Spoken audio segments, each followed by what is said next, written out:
Masculine energy isn't about being loud, dominant, or proving anything to anyone.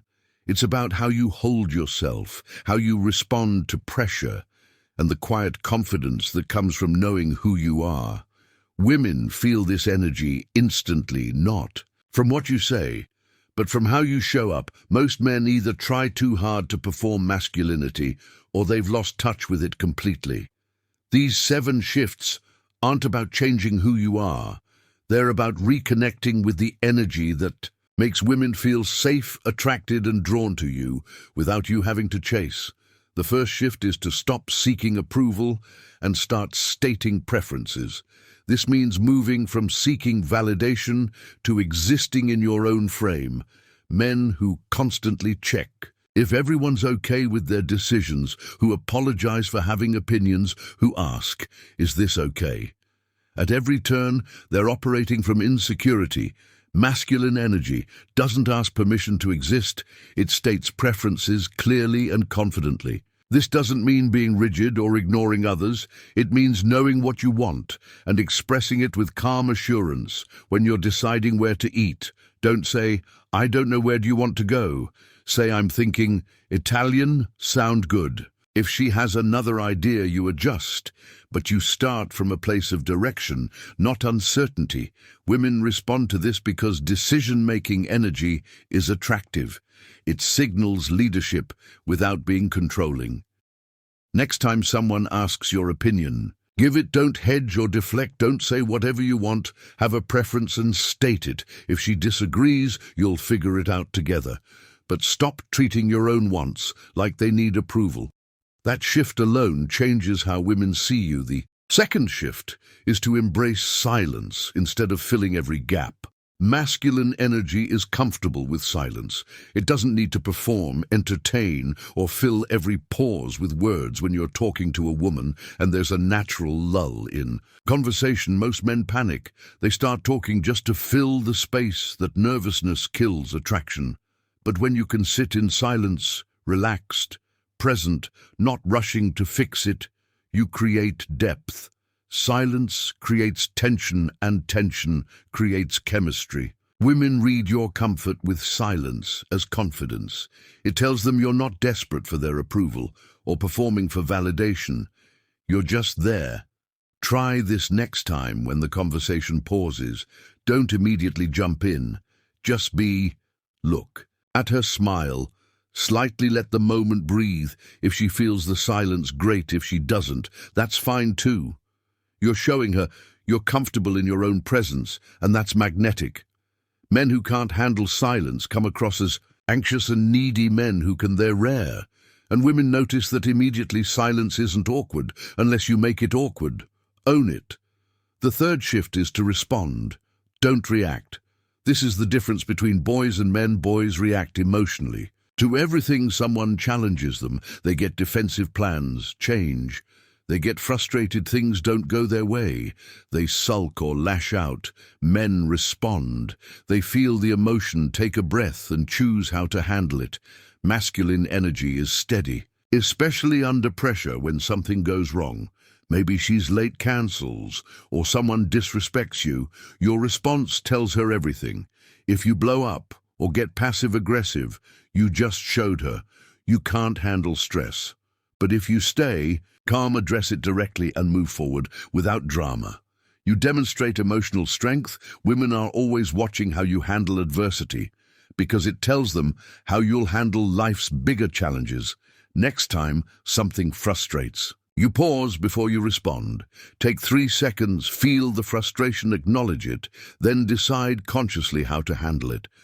That pause, that moment of self-control, is masculine energy in action, and women feel it. The fourth shift is to prioritize your mission over her approval. This one is powerful. Stop putting women at the center of your life. Masculine energy is directed toward purpose, goals, and growth, not constant relationship maintenance. When you make a woman your mission, she feels the weight of that, and it pushes her away.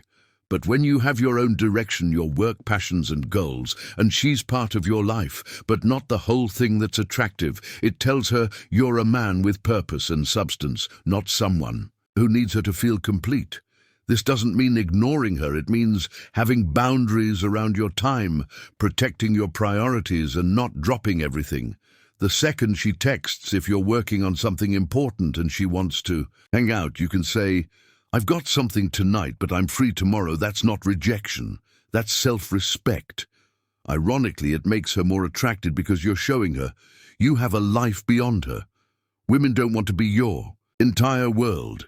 They want to be part of a world you're actively building. Focus on your mission. Invite her into it, but don't abandon it for her approval. That one shift alone changes everything. The fifth shift is to lead without asking for permission. This means stepping into leadership naturally, without turning it into performance masculine energy. Leads, it doesn't wait for consensus on every decision or ask, "What do you think?" Every 5 minutes it assesses, decides and moves forward. This doesn't mean being controlling or dismissive. It means taking initiative and responsibility when you're planning a date. Don't say so. "What should we do?" Plan it. Tell her the time and place. She can adjust if she needs to, but you made it easy. By leading when you're walking together, walk slightly ahead or beside her confidently, not trailing behind, waiting for her to choose direction. When a problem comes up, address it instead of waiting for someone else to fix it. Women are attracted to men who can take charge without being overbearing, who make decisions without needing constant validation, and who can guide situations with calm assurance. Leadership isn't about dominance, it's about direction. And when you start leading, your time, your space, your interactions, women respond, they relax, they trust and they follow, because leading is the most natural expression of masculine energy. And when you stop apologizing for it, everything shifts. The sixth shift is to own your space. Physically, masculine energy takes up space, not aggressively, but unapologetically. When you sit, don't fold yourself into the smallest possible version. Spread out a little, rest your arm on the back of a chair, let your body exist fully in the space you occupy. When you stand, plant your feet and stand tall. Don't hunch, don't fidget, don't make yourself smaller to avoid attention. Women, notice how you occupy space because it signals confidence and presence. A man who shrinks physically is often shrinking emotionally, too unsure, apologetic, trying not to offend. But a man who takes up space naturally, who moves through rooms like he belongs there, who sits like he's comfortable in his own body, that's masculine energy. Try this. Starting today, when you sit down, take a moment to settle in. Don't rush or fold up. Let your body relax and fill the seat when you walk. Shoulders back, head level, steady pace, no shuffling, no hesitation. You're not trying to dominate the room. You're just not apologizing for being in it. Women feel that shift instantly, and it changes how they see you before you even speak. The seventh and final shift is to protect your energy and set boundaries. Masculine energy doesn't people please or overextend to keep everyone happy. It protects itself. If someone is draining you, taking advantage, or crossing boundaries, you address it calmly and directly.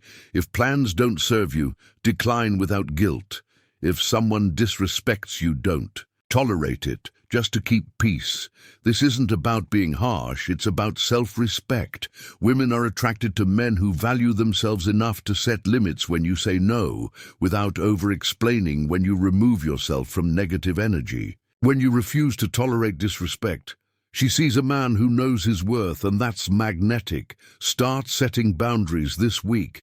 If someone asks you to do something you don't want to do, say no. If someone crosses a line, call it out. If you need space, take it. You'll notice that the people who respect you stay, and the ones who don't were never worth your energy. Anyway, protecting your energy isn't selfish, it's masculine, and women respond to it because they know a man who respects himself will respect them too. These shifts aren't about pretending or performing, they're about reconnecting with the natural, grounded masculine energy already in you, but buried under years of people-pleasing and approval-seeking. Pick one shift to focus on this week. Maybe it's leading without asking permission or owning your space. Start there. You'll feel the difference in how you show up, and she'll feel it too. The way you carry yourself, the way you decide, the way you protect your time, all of it communicates strength, direction, and calm power. And that's what truly draws people to you. If you want to go deeper into mastering presence, attraction, and emotional control, stay tuned, because the next video will explore how to build lasting connection and respect through masculine energy that never fades.